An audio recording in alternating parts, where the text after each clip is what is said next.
It wasn't long before the objective was taken, thanks to fast, close helicopter support. Another training exercise was over. Another training exercise, yes, but the first to ever employ the TC's new Transportation Helicopter Company in simulated action. A new dimension has been added to the problem of frontline support to fighting troops. This Transportation Helicopter Company, the predecessor of many yet to come, had proven its value to the Army and to the fighting soldier in particular.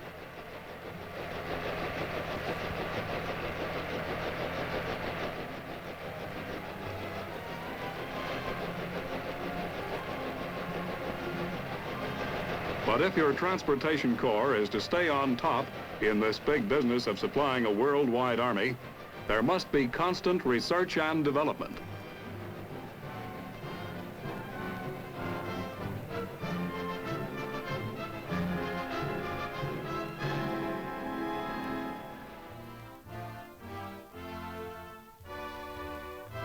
Big, huh?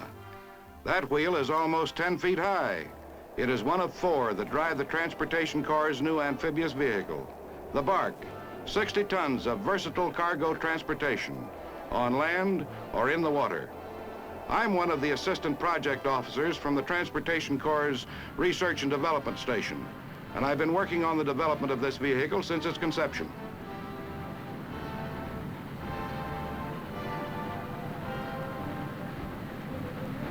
We started out with a box. Not just any box, mind you, but a box just the right size, big enough to accommodate more than 600 items of the type normally brought ashore in any amphibious operation.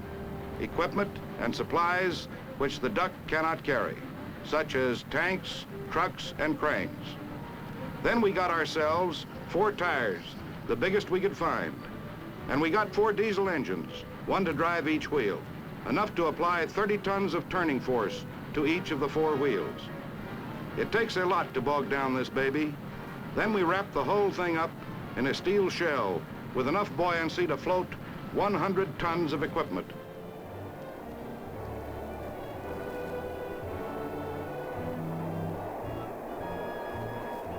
That means the Bark can load its heavy cargo from a ship offshore, cross a prepared beach, and land at points well inland at the enemy's front door, and nobody gets their feet wet. We're pretty pleased with it.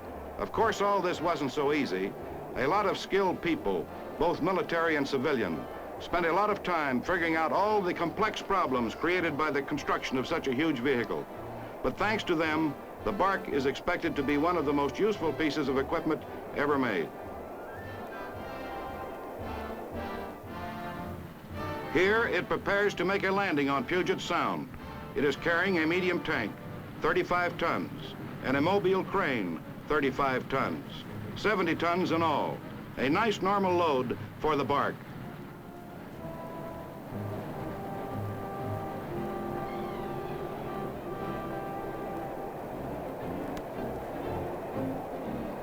Up and over she goes.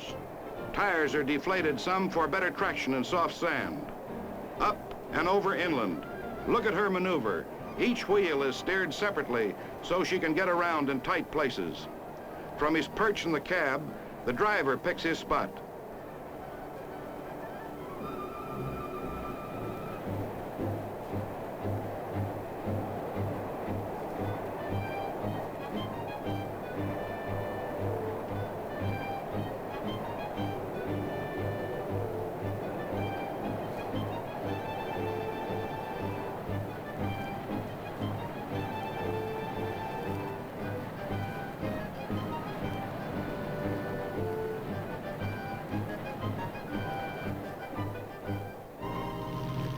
Seconds later, the tank is earthbound and heading for a fight.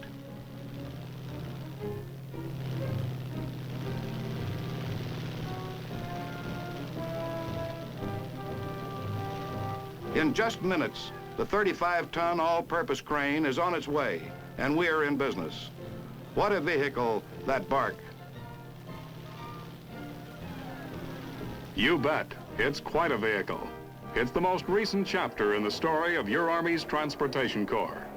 The whole story is one of delivering the goods, so that the man at the front may never lack the stuff with which to do battle.